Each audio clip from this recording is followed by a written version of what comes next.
So here we are, everyone. It's August, which obviously means football. I keep saying, I'm not going to do football videos. I'm not going to do algorithms. I'm not sports betting.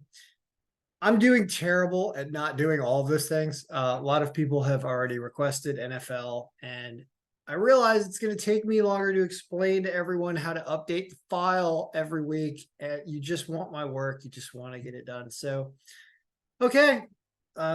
I'm succumbing to those requests, and I'm going to be doing the weekly emails again and sending out a copy of the file. Last year, I sold a season subscription for $300 at the beginning of the year. I did sell enough of them where I felt like I was compensated enough for my time. It comes out to like $15 a week, between $10 and $15 a week. That's all the preseason weeks, all the regular season, and the playoffs. You want to get on the email list, $300. If you just want to copy the file, sell the file for less, probably about $100, and you could get the file to try to update it yourself.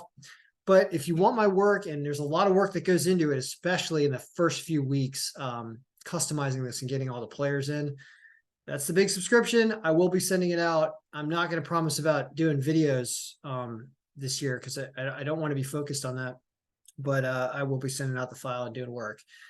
I decided to do a video tonight here. Right at the start of August, it's Thursday night is the first game. They call it preseason 0, I believe is what it's called. Preseason week 0.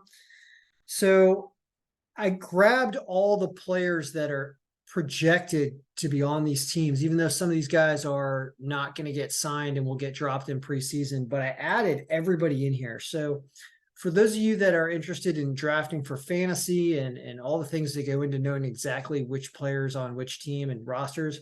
So I have it included now, even though we don't have ratings for those players, meaning we don't have contribution scores for them, but we do have their names on here. So this is going to be super helpful, and this was some work, and there will be more work going into this. So things are kind of available now. Let me show you how you create a projection for the first preseason game and what this already gives you. Because what we're showing right now is we're showing week 1, which is still, all the projections still need a ton of work. We don't have finalized rosters yet, as I was mentioning, but it does give you some projections for week 1. Well, there are preseason games first, and you can actually bet on them somehow. So if you want to know, well, how do you get a preseason setup in here? Let me show you the process. So if you go to the season pivot sheet, which is right here, we've got all the different weeks of the season already listed up here in this slicer, and including preseason weeks. So preseason week 0 shows you both sides of the one game that's on August 3rd. That'd be the Cleveland against the Jets. And if I remember correctly, Cleveland's got a new quarterback. We'll get into the rosters in a second. So this right here is the setup for this game. And so once this setup is ready to go and ready to import into the data cube sheet, where you can then start to get projections off it, you copy this area and you go over to the cube, and you're just going to paste values, paste special values, or the 1, 2, 3 right here. And you start to get enough in here that it will include this in the projections for everything else. Pull these formulas down. Pull these formulas down. There are no lines for this game because I don't have any lines in here yet, but everything else is good. So basically just importing that right there. And now all of a sudden, when you go back to the pick sheet, you can refresh this, and we can choose preseason 0, which is one of the options. It's right here.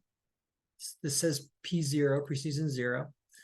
And voila, it gives you the projection of the game, which is the Jets apparently win 21-18 with the rosters that we have.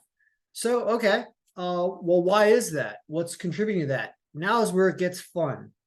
We go into the Proj pivot sheet, which has all the different players that are currently rostered on that team.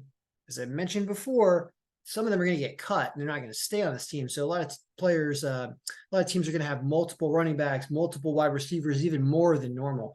But we do have all of them on here. So who's playing in this game? This is Cleveland and the Jets. All right.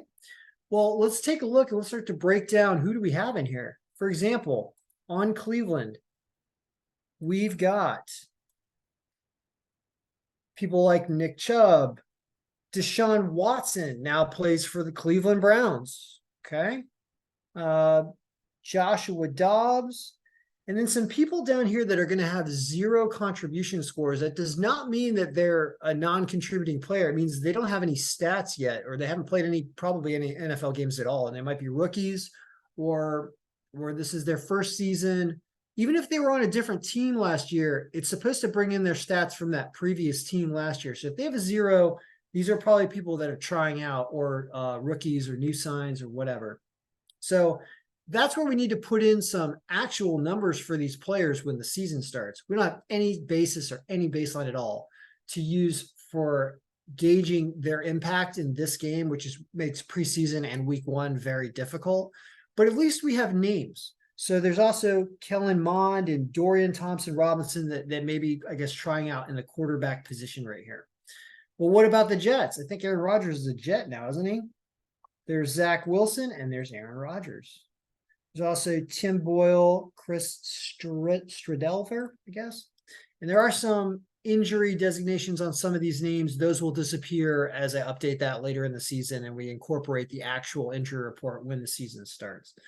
So point is you've got a lot to look at here and you've got orders of players. So this file is ready to be at least sent out to those who want to get an advanced copy and get on things, because the preseason, these games, they start here on Thursday. And then there's like another week off. I think it's not a full week this first week. The preseason games in week 1 are actually it's not this weekend, I don't think. Let's see here. Under the schedule. No, maybe it is. Oh, yeah, sorry. No, it's 7 days. And then, so there's a game on Thursday, and then there's not another game till the next Thursday. So there's no actual other preseason games this week, but the full preseason kind of starts right here on the 10th and the 11th. So there you go. This is about ready to go. $300 for the year. It's not that expensive when you think about how many emails you're getting from me and how many different days of updates and everything I'll be doing with it. Like I said, last year I did that, and I did sell enough where I didn't feel like I was running around doing work for nothing. I sold dozens and dozens last year. And so that's the price on it. If you want one copy of the file, I'll also put up a purchase link for the one-time copy, and then you can try to update it yourself in conjunction with RotoWire. However, I got to warn you that the first few weeks of the season, I end up doing a lot of work to this. There are different formulas that are related to home and away percentages and how much better teams tend to play at home and how their scoring changes when they're at home. And that's something that is not a very easy thing to explain how to do that early in the season, because I like to use some of the last season stats. So there's a mixing of current year and prior season stats that goes on that I just know from doing this historically over so many years, kind of how to approach that. So it's not something I'm going to be teaching, and I'm not going to be doing enough how-to tutorial videos. I'd rather just sell this and do it myself and then not have to field 100 different questions from everybody asking me how to update it.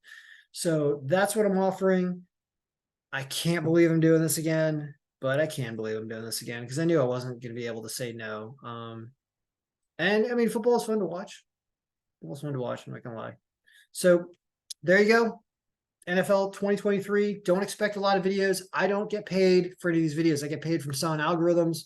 Even though my account has over 1,000 subscribers and I hit the 4,000 watch hours last year, YouTube told me that I will never, ever, ever be able to monetize my account with my social security number and my name because I'm not allowed to make money from Google.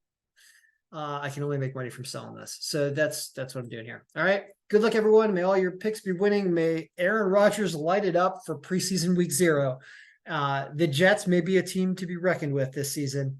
The Jets pulled off the biggest underdog that was predicted by the algorithm last season.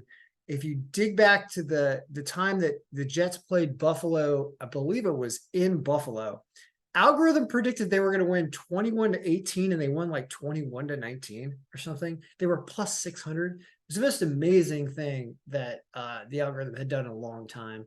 And that was because it picked up on who was playing and defensive injuries.